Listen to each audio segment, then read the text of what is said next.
Everyone, मैं महेंद्र पांडे आप लोगों का अपने YouTube channel KCI tally specialist में हार्दिक स्वागत और अभिनंदन करता हूं। मैं आशा करता हूं कि आप लोग स्वस्थ होंगे, मस्त होंगे। गाइस, मैं काफी दिनों बाद आज आप लोगों के समक्ष वीडियो लेकर के आ रहा हूं। जैसा कि आप लोग जानते हैं, हमारे इस YouTube चैनल पर आप लोगों को कंप्यूटर से रिलेटेड कई सारे कोर्सेज प्रोवाइड कराए जा रहे हैं।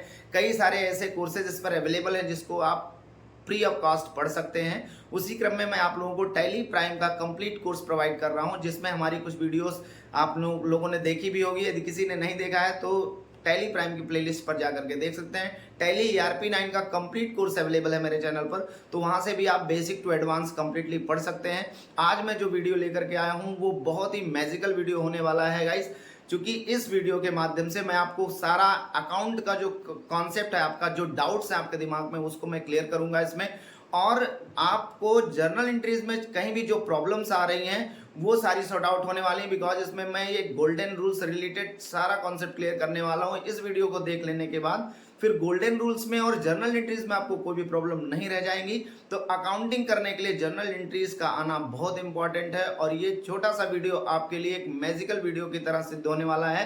तो मैं कंप्यूटर स्क्रीन पर ले चलूँ आपको और गोल्डन रूल्स को और जर्नल एंट्रीज को मैं विद एग्जांपल आपको समझाऊं। उससे पहले यदि आप मेरे चैनल पर नए हैं तो चैनल को सब्सक्राइब जरूर करें गाइस, बिकॉज इससे हमें मोटिवेशन मिलता है। हम और अच्छी वीडियो आप लोगों को देने के लिए तत्पर रहेंगे और आप लोगों के लिए अच्छी वीडियो हम लेकर के आएंगे। यदि वीडियो मेरी अच्छी लगे तो आप लाइक करें, शेयर करें अपने फ्रेंड्स के पास। तो चलिए चलते हैं कंप्यूटर स्क्रीन पर और एक मैजिकल वीडियो हम देखते हैं।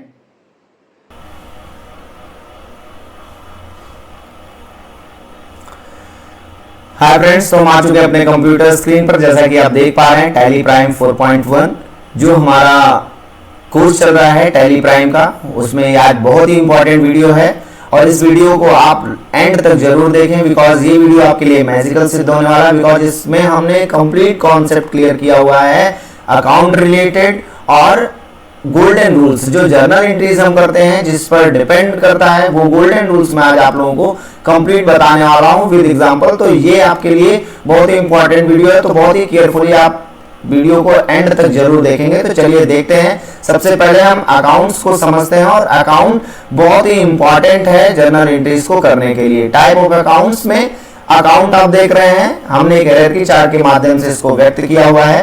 Personal account and impersonal account. Personal जो होता है उसे व्यक्तिगत खाता कहते हैं और इम्पर्सनल अकाउंट जो होता है वो अव्यक्तिगत खाता होता है। व्यक्तिगत खाते का मतलब होता है ऐसे खाते जो किसी व्यक्ति, कंपनी, संस्था इत्यादि से संबंधित होते हैं, उसे हम पर्सनल अकाउंट कहते हैं। और इम्पर्सनल अकाउंट वो होता है जिसे हम अव्यक्तिगत खाता कहते हैं। अव्यक्तिगत खाते का मतलब है कि ऐसे खाते जो किसी व्यक्ति से संबंध न रखते हुए व्यापार में संपत्ति या आय से संबंध रखते हैं, उसे हम इम्पर्सनल अकाउंट कहते हैं। और इसके अंतर्गत दो इंपॉर्टेंट खाते आते हैं जिसे हम रियल एंड नॉमिनल कहते हैं। रियल मतलब वास्तविक खाता और नॉमिनल मतलब नाम मात्र खाता। तो देखा जाए तो इंपॉर्टेंस है पर्सनल, रियल एंड नॉमिनल का ही, कंप्लीटली यही यूज में आते हैं और इन्हीं पर पूरा व्यापार डिपेंड करता है। आप देखें, व्यापार में जो लेन देन करने वाला होता है वो कोई व्यक्ति, कंपनियां, संस्थाएं होती हैं और जिस वस्तु का या जिस थिंग का हम लेन देन करते हैं वो आपका रियल होता है। और जब लेन देन होता है कंप्लीट तो किसी का आय होता है और व्यय होता है, जो कि नॉमिनल के अंतर्गत हम उसको मेंशन करते हैं। तो इन्हीं तीन खातों पर ही डिपेंड करता है पूरा बिजनेस और पूरा अकाउंट सिस्टम। अब हम चलते हैं, देखते हैं इन जो तीन इंपॉर्टेंट खाते हैं पर्सनल, रियल एंड नॉमिनल, इनसे रिलेट करते हुए जो गोल्डन रूल्स हैं जिस पर पूरा जर्नल एंट्रीज डिपेंड करता है उसे हम समझते हैं और जानते हैं। देखते हैं गोल्डन रूल्स ऑफ अकाउंट्स।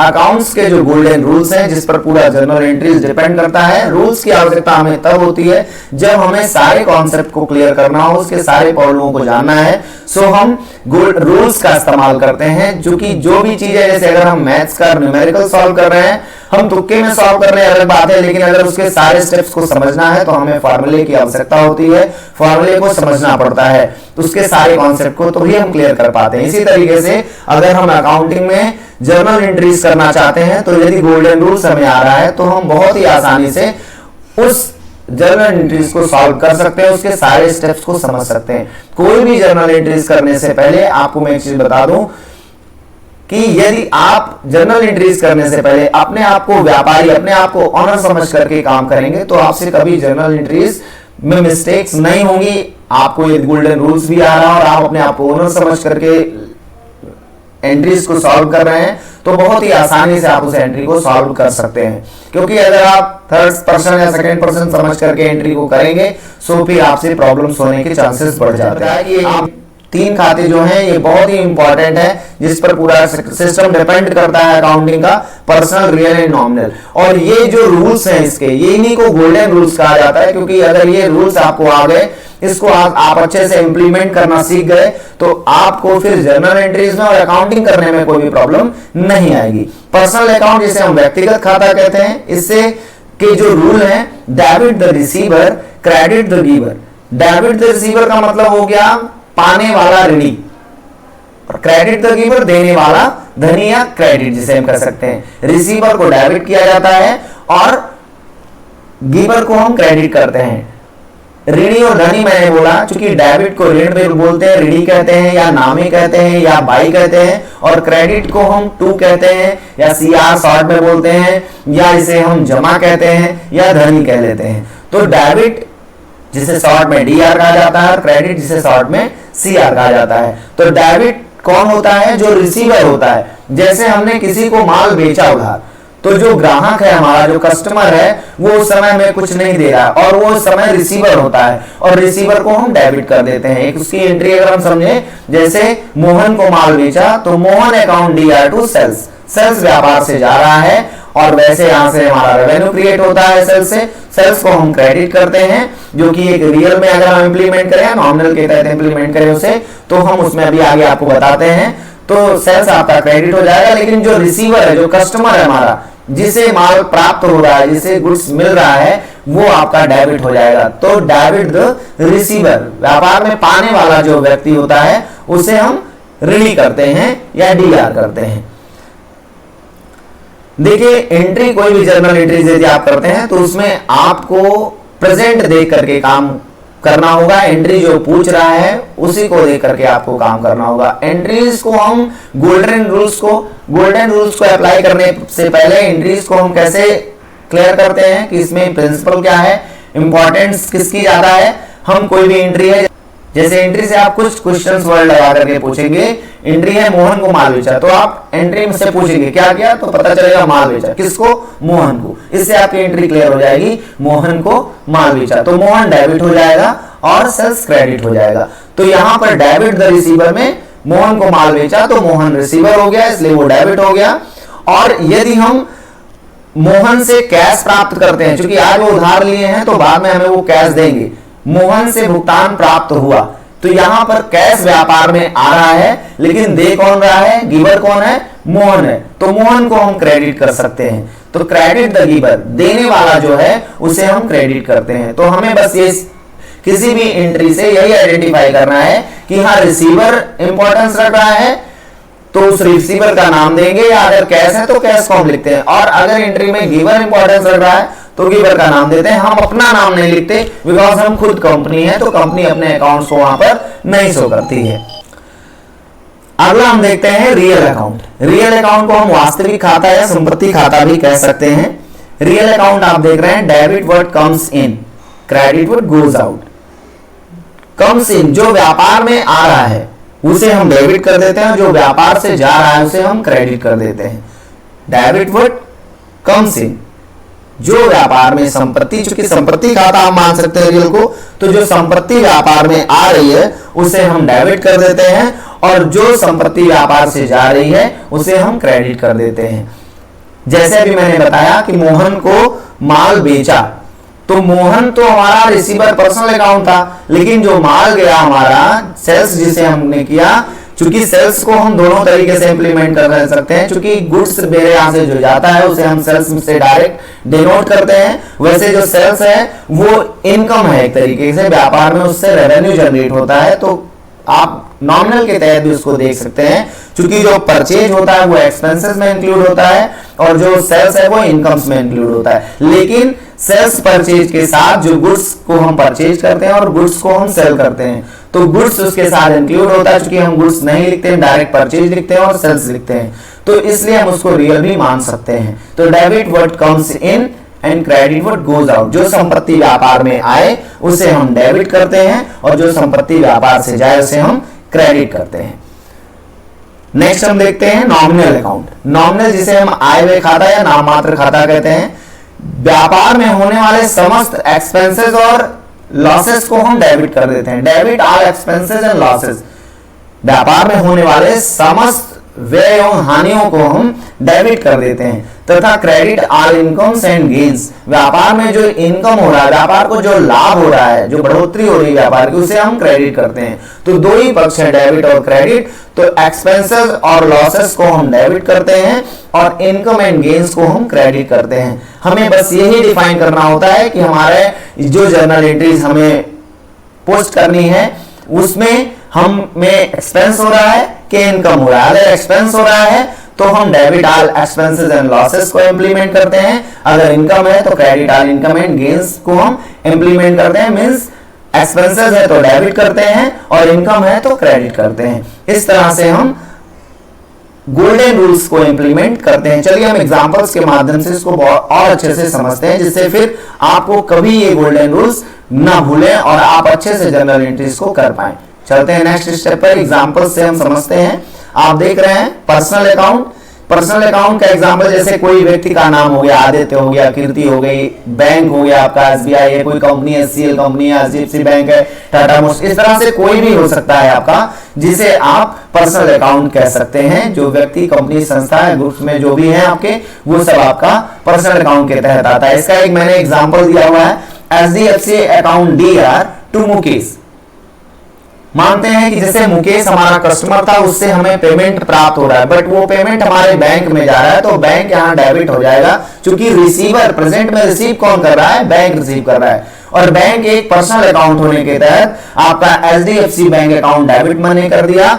और जो मुकेश था, जो दे रहा है, वो भी इंपॉर्टेंस रखता है, क्योंकि हमारा जो कस्टमर है मुकेश, तो यहाँ आप देख पा रहे हैं दोनों ही वे में, दोनों ही पक्ष में पर्सनल अकाउंट इंप्लीमेंट किया गया है। एचडीएफसी में कैश आ रहा है, जो कैश है वो मेरे बैंक खाते में जा रहा है, तो हमें मेंशन करना जरूरी है कि पा कौन रहा है, किस खाते में मेरे पैसा जा रहा है, रिसीवर बैंक कौन सा है, तो एचडीएफसी है। तो इसलिए एचडीएफसी को मैंने डेबिट कर दिया यहाँ पर और मुकेश को क्रेडिट कर दिया। क्योंकि यहाँ पर मुकेश से भुगतान प्राप्त हुआ खाते में, मतलब एचडीएफसी बैंक खाते में, तो बैंक को डेबिट किया गया और मुकेश को क्रेडिट किया गया। क्योंकि बैंक यहाँ रिसीवर है और मुकेश यहाँ पर गिवर है। मुकेश देने वाला है और बैंक आपका जो एचडीएफसी है रिसीवर है, इसलिए हमने एचडीएफसी को डेबिट किया और मुकेश को क्रेडिट किया। क्योंकि पर्सनल अकाउंट का रूल कहता है debit the receiver and credit the giver. इस तरह से आप इसको समझ सकते हैं। नेक्स्ट आप देखें रियल अकाउंट। रियल अकाउंट जिसे हम वास्तविक खाता है, संपत्ति खाता भी कह सकते हैं। रियल क्या है? व्यापार में जैसे बिल्डिंग है, मशीनरी है, व्यापार का कैश है, गुड्स है, फर्नीचर्स है, लैंड है, ये सब क्या है? आपके रियल है। ये आपकी संपत्तियां हैं। संपत्ति दो प्रकार में होती है, जिसे हम फिक्स्ड एसेट्स बोलते हैं, अचल संपत्ति, और करेंट एसेट्स जिसे हम चल संपत्ति कहते हैं। फिक्स्ड और करेंट को आप इस तरह से अगर समझ लें तो आपके दिमाग में बैठ जाएगा, फिर आपको कभी भूलेगा नहीं। जिन संपत्तियों के द्वारा हम व्यापार करते हैं उसे हम फिक्स्ड एसेट्स कहते हैं, और जिन संपत्तियों का हम व्यापार करते हैं, जैसे गुड्स का लेन देन करते हैं, कैश का लेन देन करते हैं, तो ये सब करेंट्स में आते हैं। बिल्डिंग, मशीनरी, ये सब हमारे फिक्स्ड में आते हैं, जिसके द्वारा बिल्डिंग में रह के व्यापार करते हैं। मशीनरी के द्वारा हम गुड्स को बनाते हैं, मैन्युफैक्चर करते हैं। फर्नीचर्स पे हम अपने कस्टमर्स को खुद बैठते हैं, कस्टमर्स को या अपने कमोडिटीज को व्यवस्थित करते हैं। तो इस तरह से ये सब हमारे फिक्स्ड एसेट्स हुए, जिनके द्वारा हम व्यापार करते हैं, और जिनका हम व्यापार करते हैं उसे हम करंट एसेट्स में इंक्लूड करते हैं। आप देखें एंट्री है मशीनरी खरीदा 1 लाख रुपए का, तो मशीनरी व्यापार में आ रहा है, इसलिए मशीनरी डेबिट हो जाएगा। Because debit word comes in, real का डेबिट का रूल क्या है? डेबिट वर्ड कम्स इन, जो संपत्ति व्यापार में आए उसे डेबिट करते हैं। तो मशीनरी व्यापार में आ रहा है, इसलिए मशीनरी को डेबिट किया गया। एंड कैश आपकी संपत्ति और कैश व्यापार, मशीनरी के बदले कैश जा रहा है, तो क्रेडिट वर्ड गोज आउट, जो संपत्ति व्यापार से जाए उसे क्रेडिट करते हैं। तो यहाँ मशीनरी आ रहा है इसलिए मशीनरी डेबिट हो गया, और कैश व्यापार से जा रहा है इसलिए क्रेडिट हो गया। क्रेडिट के लिए हम 2 को लिखते हैं, डेबिट के लिए डीआर, क्रेडिट के लिए 2 लिखें या सीआर लिखें। मैंने आपको बताया डेबिट को डीआर भी कहा जाता है, डेबिट कहा जाता है, बाई कहा जाता है, नामे कहा जाता है, ऋणी कहा जाता है। ऐसे क्रेडिट को सीआर कहा जाता है, क्रेडिट कहा जाता है, 2 कहा जाता है, जमा कहा जाता है, धनी कहा जाता है, कई नाम से हम उसको डिनोट करते हैं। तो ये आपको समझ में आया होगा, मशीनरी संपत्ति व्यापार में आ रही है तो डेबिट वर्ड कम्स इन, इसलिए इसको डेबिट कर दिया रियल के रूल के अकॉर्डिंग। और कैश भी संपत्ति व्यापार से जा रहा है तो क्रेडिट वर्ड गोज आउट, तो कैश को क्रेडिट कर दिया। नेक्स्ट पर हम आते हैं नॉमिनल अकाउंट। नॉमिनल अकाउंट जिसे नाम मात्र खाता या आय व्यय खाता कहते हैं। व्यापार में आय और व्यय कैसे आप समझ सकते हैं, जो लॉसेज हैं या व्यापार के जो हानियां हैं या व्यय हैं, और व्यापार में जो आय है, इनकम है या प्रॉफिट्स है, वो कैसे हम मेंशन करते हैं। जैसे व्यापार को कमीशन मिल गया तो व्यापार का ये प्रॉफिट हो गया, व्यापार को ब्याज मिल गया तो ये प्रॉफिट में आ जाता है। ऐसे हम सैलरी देते हैं, वेतन देते हैं, मजदूरी देते हैं, रेंट देते हैं, कमीशन देते हैं, इंटरेस्ट देते हैं, तो ये सब क्या है, ये सब एक्सपेंसेस में। हमें बस एंट्री से बस यही देखना है कि हम दे रहे हैं या प्राप्त कर रहे हैं। अगर हम सैलरी दे रहे हैं, इंटरेस्ट दे रहे हैं, वेजेस दे रहे हैं, रेंट दे रहे हैं, तो ये हमारा एक्सपेंसेस में जाता है, लॉसेस में जाता है। मतलब नॉमिनल का डेबिट का रूल लगता है, debit all expenses and losses. उस हिसाब से हम जो भी खर्चे हैं हमारे या जो हानियां, उसको हम डेबिट कर देते हैं। और अगर हमें इंटरेस्ट मिल रहा है, कमीशन मिल रहा है, तो वो हमारा प्रॉफिट है, लाभ है, इनकम है, तो उसे हम credit all income and gains के रूल के अकॉर्डिंग उसे हम क्रेडिट कर देते हैं। Credit all income and gains, तो उसमें हम उसको क्रेडिट कर देते हैं। मैंने दोनों का एग्जांपल आपको दिया है। जैसे हम सैलरी देते हैं तो सैलरी हमारा व्यय है, और व्यय जिसे हम एक्सपेंसेस कहते हैं, तो सैलरी व्यय होने के नाते all expenses and losses debit, उसके रूल के अकॉर्डिंग सैलरी को डेबिट कर दिया गया। और सैलरी के अगेंस्ट व्यापार से जा क्या रहा है, कैश जा रहा है, तो credit word goes out, real के रूल के अकॉर्डिंग कैश को क्रेडिट कर दिया गया, तो सैलरी अकाउंट दिया टू कैश। ये आपके एक्सपेंस की एंट्री हो गई। अगर आपको इंटरेस्ट मिल रहा है, ब्याज मिल रहा है, आपका इनकम हो रहा है, तो कैश आएगा और ब्याज आपका लाभ है, तो कैश आ रहा है। आप जानते हैं, रियल में बताया मैंने, डेबिट वर्ड कम्स इन, जो संपत्ति व्यापार में है उसे हम डेबिट करते हैं, तो कैश व्यापार में आ रहा है, इसलिए कैश आपका डेबिट हो जाएगा। और जो कैश आ रहा है किस रूप में, इंटरेस्ट के रूप में, इंटरेस्ट हमारा लाभ है, तो इंटरेस्ट आपका क्रेडिट हो जाएगा, क्योंकि नॉमिनल का रूल कहता है credit all income and gains, तो यहां पर आपका ये गेन है, बढ़ोतरी है, लाभ है। इस तरह से आप पर्सनल, रियल और नॉमिनल को इंप्लीमेंट भी कर सकते हैं रूल्स के अकॉर्डिंग। विद एग्जांपल आपने इसको देखा। मैं आशा करता हूं कि आपका कॉन्सेप्ट क्लियर हुआ होगा, और यदि कोई भी डाउट है तो आप कमेंट्स के माध्यम से बताएं। अभी मैं इसको आपको ऑन थ्योरी बोर्ड्स पर भी पढ़ाऊंगा, तो कोई भी कॉन्सेप्ट यदि क्लियर नहीं रहेगा तो वो हमारी वीडियो, आने वाली वीडियो आप देख लेंगे तो सारे कॉन्सेप्ट क्लियर हो जाएंगे। और कोई डाउट है तो वीडियो को आप रिपीट करके देख लें, आपके सारे डाउट्स क्लियर हो जाएंगे। हमारा टैली ERP 9 का कंप्लीट कोर्स अवेलेबल है, उसमें भी मैंने सारे कॉन्सेप्ट को बहुत ही डीपली क्लियर किया हुआ है, तो आप उसको भी देख लेंगे। तो आपका अकाउंटिंग का कॉन्सेप्ट, जर्नल एंट्रीज का कॉन्सेप्ट, गोल्डन रूल रिलेटेड जो भी प्रॉब्लम्स हैं या डाउट्स हैं, वो सब क्लियर हो जाएंगे। तो मिलते हैं एक नेक्स्ट वीडियो में नए ऊर्जा के साथ। तब तक के लिए थैंक यू, जय हिंद।